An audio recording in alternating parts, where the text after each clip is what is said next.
Hey gorgeous souls, and welcome back to my YouTube channel. Thank you so much for joining me for another one of my videos today. So today's video came highly requested and it's how to set intentions and stick to them. Oh, such a juicy topic. I'm so excited to dive into this with you today and give you my top tips and tools on how to set intentions, what the best kind of rule of thumb is, what you can do to set intentions in maybe some unique ways that you haven't heard of before, and also what we then do to stick to them. What is the key to making them maintainable and also, super easy for you to manifest throughout the month or whenever you're setting them. So I love talking all about this because I think even with some just simple tips and tools and just some simple switch ups, your manifestation whole game can change completely and shift and feel so much better, and you can stick to them without even having to think about it. So there are definitely some great things that I'm going to share today that have really helped me and really helped my followers and you guys over the last few years.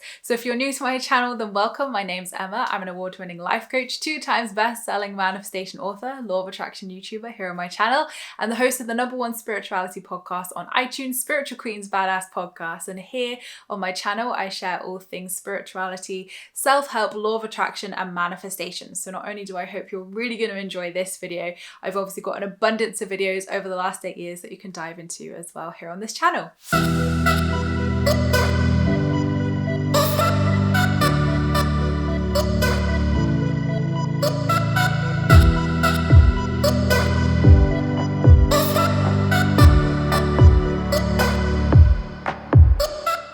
So today I really want to cover with you how to set intentions. Now, obviously I've covered this numerous times before in my 5 steps to the law of attraction, in my books, on my podcast, like it exists. But I wanted to do a 2022 edition and just some really great simple ways for those who are just starting out or who are new beginners, to just help kickstart that off and maybe explain why you should be thinking more about how you're setting those intentions. So as I mentioned, my 5 steps to the law of attraction are in my books, Positively Wealthy, and my new one, Hurt, Healing, Healed. So Positively Wealthy is a great book if you're just starting out on the law of attraction journey because it's a really fun book. So it's a 33-day guide. So it's designed to be done over 33 days. And on those 33 days, I'm going to be taking you into really fun, amazing, different practices that aren't in any other books or law of attraction teachings to help supercharge your manifestations. So this is a great book if you want to dip your toes in the pond, if you want to try out manifesting and really kind of see what it's about and see how you should be setting those intentions. Whereas Hurt, Healing, Healed is a little bit more of the intermediate book, which then takes you deeper after Positively Wealthy and starts looking at that inner work, limiting beliefs and fears and what's stopping you from manifesting. So I'd probably say that's your intermediate book and this is your kind of beginner intermediate book. So you can still get tons from this even if you've been doing the law of attraction for years. It's a total different take and a really fun activity to do. I love doing the challenge. But yeah, I would say Hurt, Healing, Healed is probably not the book to start off with if you are completely new. So how do we set intentions then? So obviously ask is our first step in the law of attraction process. And this is where we set our intentions. And a lot of people say to me, but Emma, how can I set intentions? Like, what do I say? Like, how do I write it? And I think these are all really, really great questions. And I honestly say, like, make it personal to you. Yes, I can give you a guide. Yes, I can give you tools. But at the end of the day, it has to feel good to you as well. And another thing I want to say as well is about your manifesting superpower. So we all have a manifestation superpower, and that could mean that you don't respond well to the practices, in The Secret or in my books or whatever. Like, everybody has a different style of manifesting, and that's why in Positively Wealthy I put so many different types of intention setting because I know about our manifesting superpowers. So for me, I am more of my superpower is writing and words and physically writing into existence. One, because I'm an author, that might be why. But for me, that's how I most powerfully manifest. Whereas visualization and visuals is actually probably my weakest exist just because I like meditate, like I love meditating and I love doing things like that. But actually for intention setting, I love writing things down. Now, everyone will be different. You might be an audio manifester where you love listening to affirmations or listening to subliminals or listening to yourself speaking your affirmations. You may be a speaker manifester where you speak into existence, so you voice note yourself or you tell people your affirmations, or you say your intentions in the mirror to yourself. So you may speak into existence. You may be a writer like me who prefers writing things down. So there's no right or wrong here, but I really feel in the beginning it's good to try a few of them to, get a feel for them, see if you prefer one method, whether you prefer a few. Everybody is different. And that's the beauty of it. So it's finding what manifestation superpower suits you and what's really going to help you to get that manifesting success. So with your intention setting, think back to all the intentions you've set, maybe some of the things you've manifested. What were you doing? What felt like a really good practice that you were doing? And how did you set that intention? Was it a really in-depth practice that you did? Was it that you sat down and wrote it down? Was it that you put it on your vision board? Was it something that you visualized? So all of these things that I'm saying are intention setting, but really you can just keep it super simple. Whether you write this down, whether you say it out loud, whether you visualize it, the universe listens to all of them, but it's finding what you respond best to. But to set an intention, it doesn't need to be all singing and all dancing. It doesn't need to be the most fanciest vision board in the lands. It can literally be, universe, today I would love to manifest a pink butterfly. Could be that, just saying it as simple as that. So saying it, thinking it, meditating with it, visualizing it, writing it down, whatever it is all intention setting. Now, do I believe that when we think things, so say for instance, you think something and you think, oh God, I don't want that to manifest. Do I think that's intention setting? No, because you instantly counteract it by thinking like, oh no, I don't want to manifest that. Or, oh no, don't think like that. You kind of pull yourself back. So that is not intention setting, and there is divine protection. And I do believe energy trumps all. A lot of people believe that words are everything with the law of attraction. I personally believe energy is everything. So if your energy is not vibrating at that frequency of whatever thought you had, then it's not going to manifest, because the universe knows that's not what you want to manifest. You become what you are. Like, your reality reflects who you are on the internal and the energy that you hold internally. So you definitely don't have to worry about that. And if you want to cancel an intention, if you think a couple months later or a few weeks later, actually, I want to ask for more money, or I want to change my manifestation, that's absolutely fine as well. I normally suggest burning, if you've written it down, burning that piece of paper and setting the intention of I clear, cancel and transmute this, and I'm now setting the intention for the highest good of all to call in blah blah blah blah blah, whatever it is.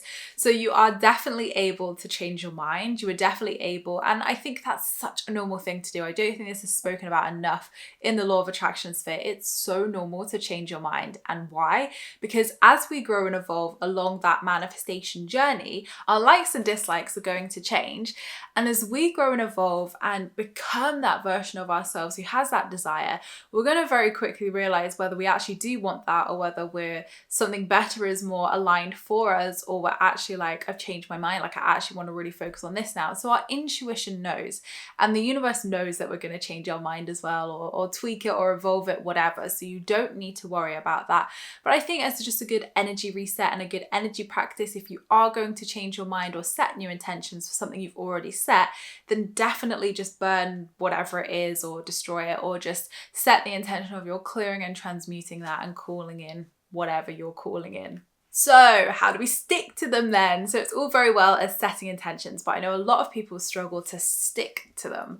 And I think sticking to them is a great question, because what does it mean to actually stick to our intentions? But I think what really the question is actually establishing where on the 5-step process and journey you are. So if you're not familiar with my 5 steps to law of attraction, it's in the book. It's here on this YouTube channel under a playlist. So please make sure to go and have a check of that to see what I mean by this. And obviously full in-depth explanation. But what I mean by this is really, when people struggle to stick to their manifestations, there's a few key areas I find. One is self-love and self-care. Are they looking after themselves? Are they creating the space in their life to nurture themselves, to look after themselves, and to have the space for their manifestations? So I think a lot of the time when people struggle to stick to things, it's because they're feeling overwhelmed. Just like a daily practice, if you're feeling overwhelmed in your daily practice, you're not going to stick to it. So is it that you're not sticking to your daily practice, or is it that you're not looking after yourself and then you haven't got the space or energy or your cup full enough to a certain degree to stick and implement that practice? So it's like a never-ending answer, this of why people may not stick to their desires. But if you can't stick to your daily practice, simplify it, make it fun, simplify it, and cut it down into time so that you can just find a time, like a time that suits you in the day or how long it is, and the practices that suit you, so then you do stick to it. And self-care and self-love is normally the primary reason why people don't stick to stuff. And I know I'm exactly the same. When I'm feeling stressed, when I'm feeling overwhelmed, when I'm feeling like, oh my God, there's so much on my plate at the moment, oh my God, self-care is the first thing to go out the window, because I'm like so busy doing stuff. But when I take the time to really sit down and nurture myself and give myself that self-loving time, I'm so much more productive and I get everything done because I'm looking after myself, and then I have the space to receive. So when people aren't sticking to their manifestations, my question is, do you have the space in your life to receive them?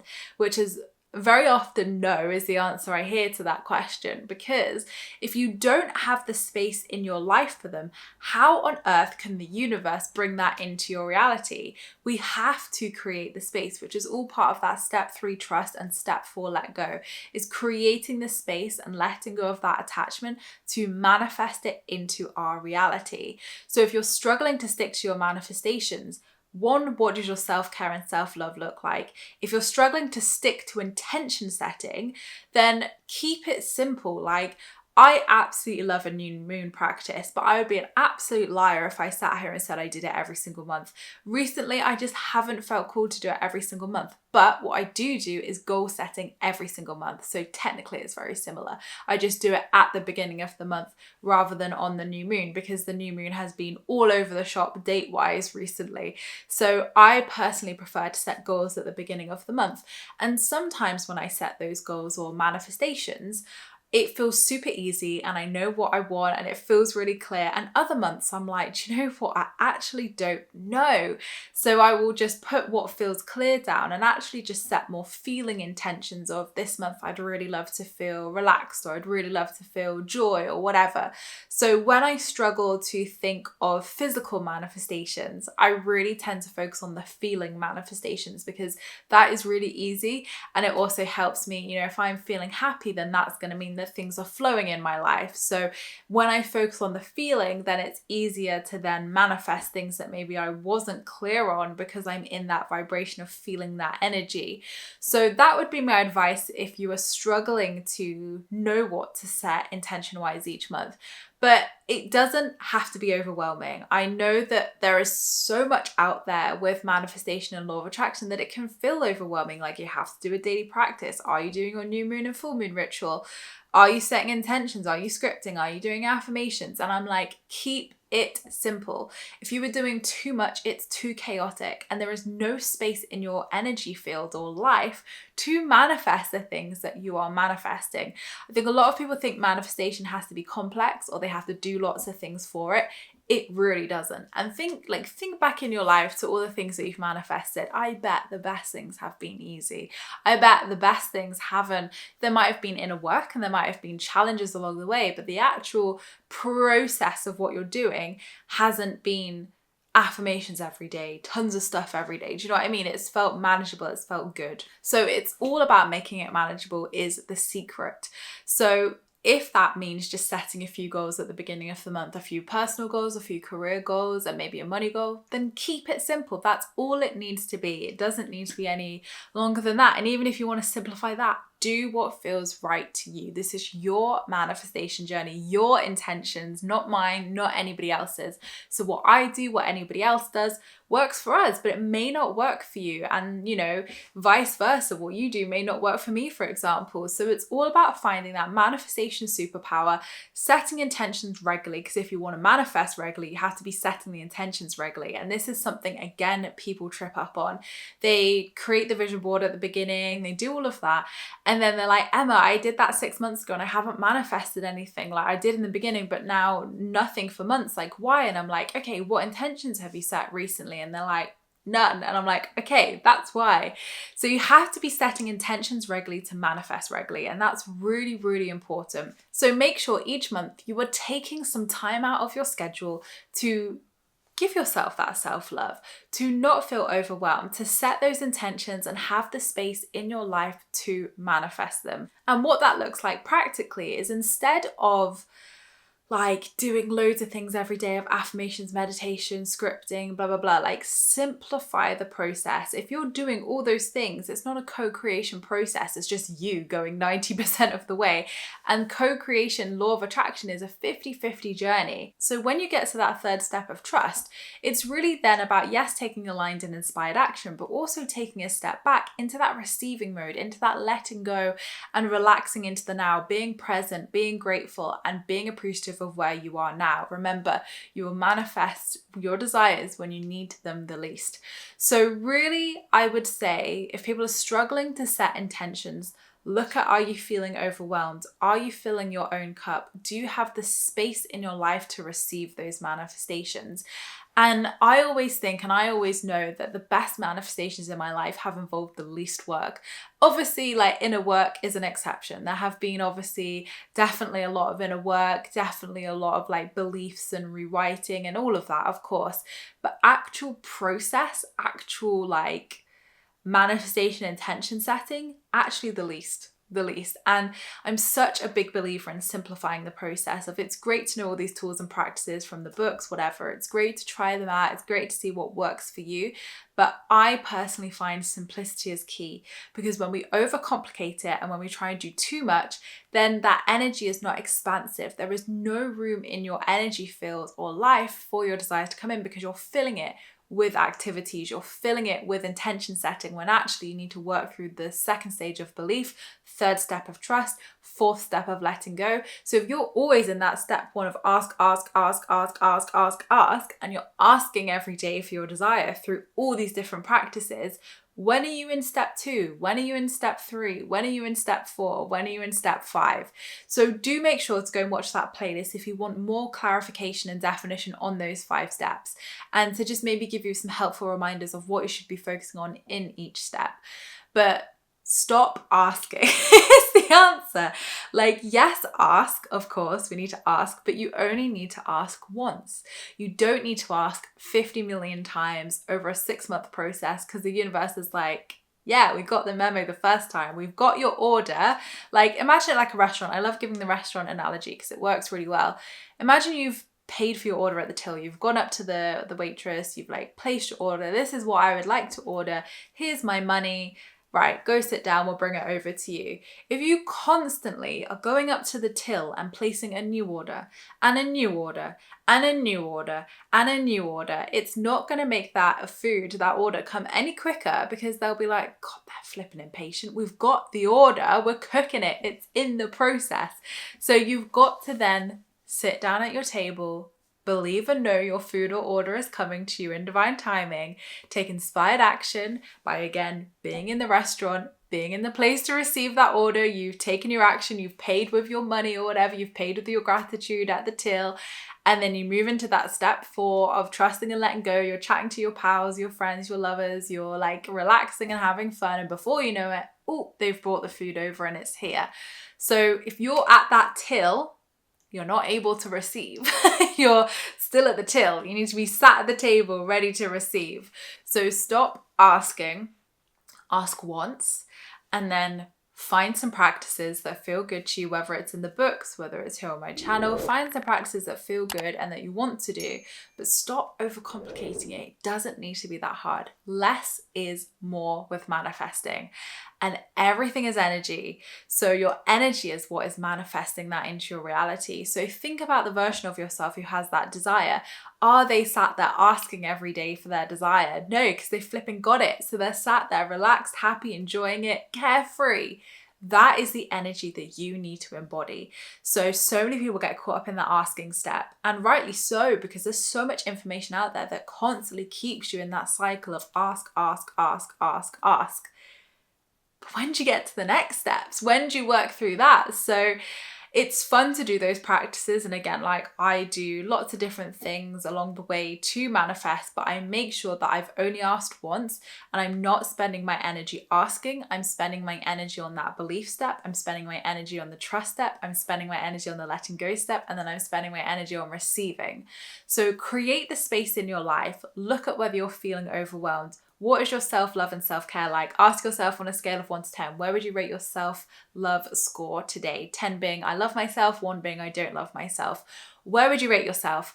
And then work with that score to build up your self-love and self-care. I've got whole practices in this book for that, and in this book too, actually. So work on your self-love and self-care, and then you're not going to feel overwhelmed because you have the space and you have the energy to do what feels good. And if practices aren't feeling good, the number one reason why I see people not consistent with their practices as well, like whatever manifesting practices is because it doesn't feel good and they feel like they have to do it because someone's told them to do it. And at the end of the day, I actually had a message from someone saying on Instagram, you know, like, is it okay that not every practice from Positively Wealthy has resonated? Like, do I have to do them all? I was like, no, hun, that's why there's 33. Do what feels good. Not everything is going to resonate with everyone, and that is fine. Not everything is going to align with you, and that is fine, because that is you finding what works and what doesn't, and listening to that intuition and listening to what feels good to you. So honor yourself, honor what feels good, and do the practices that do spark joy, that do make you feel happy and abundant, because those you're going to stick to, and those are going to feel good, and those good vibes, those good feelings that you're creating from doing them manifest your desires. So sticking to your intentions is a great question, because what does it mean to stick to our intentions? Well, it means the commitment. It means consistency. So when you're being consistent with yourself, the universe will be consistent with you. So yes, be practical and set goals if you can every single month, because then you'll manifest regularly. But make sure you're moving into those following steps. Don't just stay stuck in that asking step. And if the practices like affirmations, meditation, like scripting, whatever you're choosing to do, feels too much, then simplify it. Try doing less, but working on the things that feel the most powerfulest practices to you and you get the most from, and see how you feel. It will shift everything. So my mantra is do less and attract more. We don't need to overcomplicate it. It doesn't need to be this overcomplicated process that is overwhelming and oh my God, I've got a full-time job, I've got kids to raise. How am I going to manifest? It doesn't need to be like that. Manifestation is easy when you know how. Manifestation is a simple process that doesn't require all these in-depth things, but sometimes they're fun to do and sometimes they feel good, and sometimes like we have to honor that as well. So really focus on what feels good to you and what you feel is working, and then repeat that, work on that, and you will find that that consistency is there with your intention setting and with your manifestations. But I really hope this video has helped you. So please let me know your thoughts in the comments below. What's your biggest takeaway and what are you going to try moving forwards from this video? I would love to hear. And of course, please let me know if you've got any additional questions as well from what I've said today. But of course, you can get both the books on Amazon and anywhere that sells books. Links will be in the description below. So thank you so much guys for watching. I appreciate all your views and likes. Don't forget to subscribe if you're new here, because I would love to see you again soon. Don't forget to leave me a comment in the comments box down below because I reply to them all. Don't forget you can also join my free Law of Attraction support group over on Facebook, where you can join myself and other like-minded souls, where we talk all things Law of Attraction and spirituality. I hope you have a fabulous week, whatever you're up to, and I'll see you all in my next video, which will be on Tuesday. Lots of love.